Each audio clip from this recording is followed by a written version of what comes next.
difficult to kind of refocus on a game that's coming up in a few days after the passing of tonight, but if you can, and obviously you remember that Swansea beat you in this same fixture about a year ago, one of the surprise results. You have to be aware of that, I guess, this time around. Yes, we can make the Swansea press conference, but I cannot switch off my emotions from that game and do like I'm already in the Swansea game 100%. We can talk about that, and it's a difficult game to play. We know that because there are no easy games. They have now, I don't know, they play tomorrow probably with interim or more. By the way, if he stays as a manager, then it's the same career I had years ago. That was how I became a manager. So maybe Mr. Britos takes the chance. Or do they have a new manager already today? No. So, and the problem is that Hendo will not feature for sure. So he's out.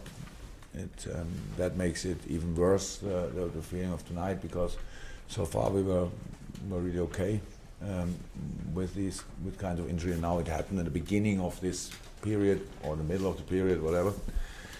Not too cool, but as I heard, nobody else, a few knocks, how it always is, but they should be okay again.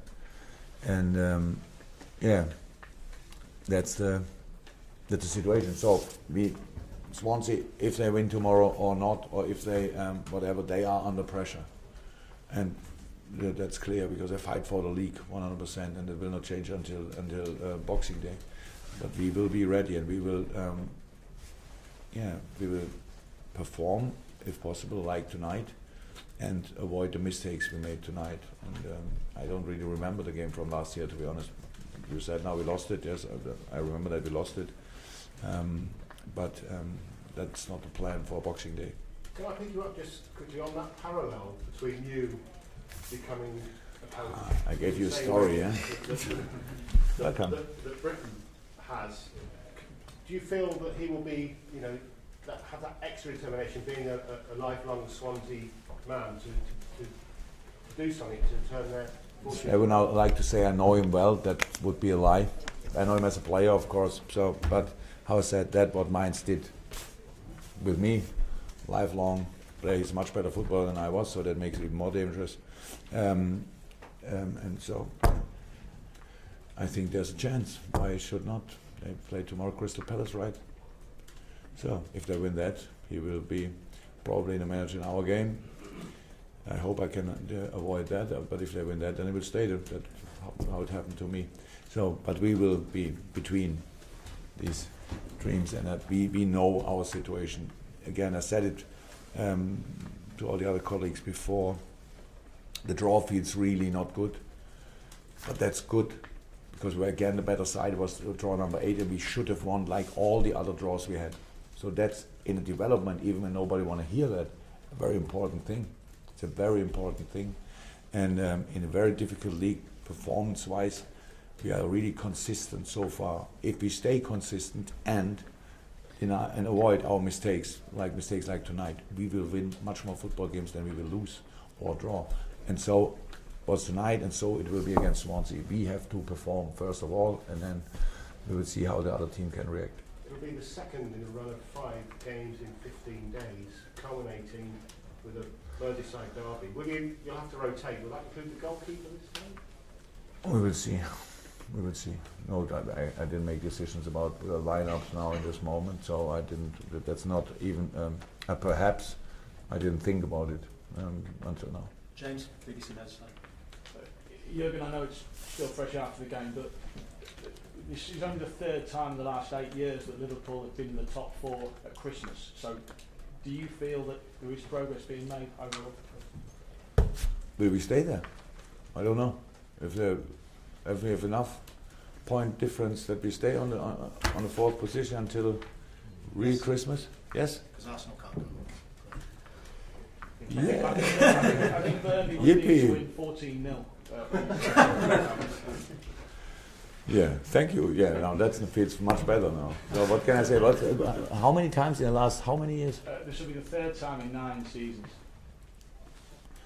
Sounds like a row. All 3 years we are. You know what? Okay. No, really. if we would start, there's so many positive things I could say about this team. So many positive things. It's only a little bit difficult to do so tonight. And I saw the game. My God, how can we play football like this, pass like this, attitude, run like this, and then we get this. It feels not fair, but it is fair because we made the mistakes. Well, and we're a team. So one make mistakes. If the other one cannot help, we are all responsible. I'm responsible. I say always, and how I feel it. But it's not to change anymore. But the performance was good, and we need to perform. And if we perform, we stay there, or we can climb. If we don't perform, we don't deserve it. So we are under pressure, or under our own pressure. Yeah, the boys have really potential. Mix it up with the attitude. It's quality. It was quality tonight. Not enough for a result, but enough for a good performance. That's it. Yeah, you were wonderful going forward tonight, but as you say, you acknowledge mistakes. Does this mean, in your mind, that you'll have to go in January for somebody like Virgil van Dijk again to stop that mistake? We buy all players. They never made an individual mistake in their life. Quite difficult to scout them, but nothing to say about a transfer window actually. Just on that, Jurgen, the individual mistakes, you have mentioned this before, and doesn't that ultimately come down to a lack of quality? I mean, what can you do to stop players making individual mistakes? Do you need to shout at them? You can't it comes down to quality. How it is in life, you only have to look on your own life. You make a mistake once, and if you learn of it... It's not once though, is it? Isn't it more than once? Isn't that the problem? Severe away, forward top. Other players. Yeah. We learn from it, so that's it. It was not... It's how you learn from it. Severe, right?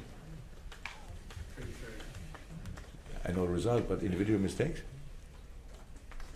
Don't know anymore. At home, Sevilla, yes, we missed the ball. Tottenham, yes, we missed the ball. That's how it happens. But it's, yes, I said, it's unfortunately with mistakes like this, you have to learn of it. To avoid them completely, it's not possible, but you have to learn of it. So, and that's what we have to do. A lot of players in the side, in the squad, are still young, and young enough to learn. That's what we will do, 100%. But stop it like that could be difficult. Jurgen, your sides are great to watch. Do you take that as a compliment, or do you feel the implied sort of little criticism in that? No. It's absolutely positive because we didn't give any chance away because we were so offensively orientated. If we would do that, that would be done. But if we didn't do it like that, we scored goals, we conceded goals when we were all behind the ball. So that means because it's not to, at the end it's not to avoid then in that moment because one doesn't hit the ball, it's like you cannot train that you are already there when he makes a mistake. That's quite difficult. No, I don't take it as a compliment, it's a fact. It's a fact. We are a very good football team, that's how it is. But to be a much better football team, we have to avoid mistakes like tonight.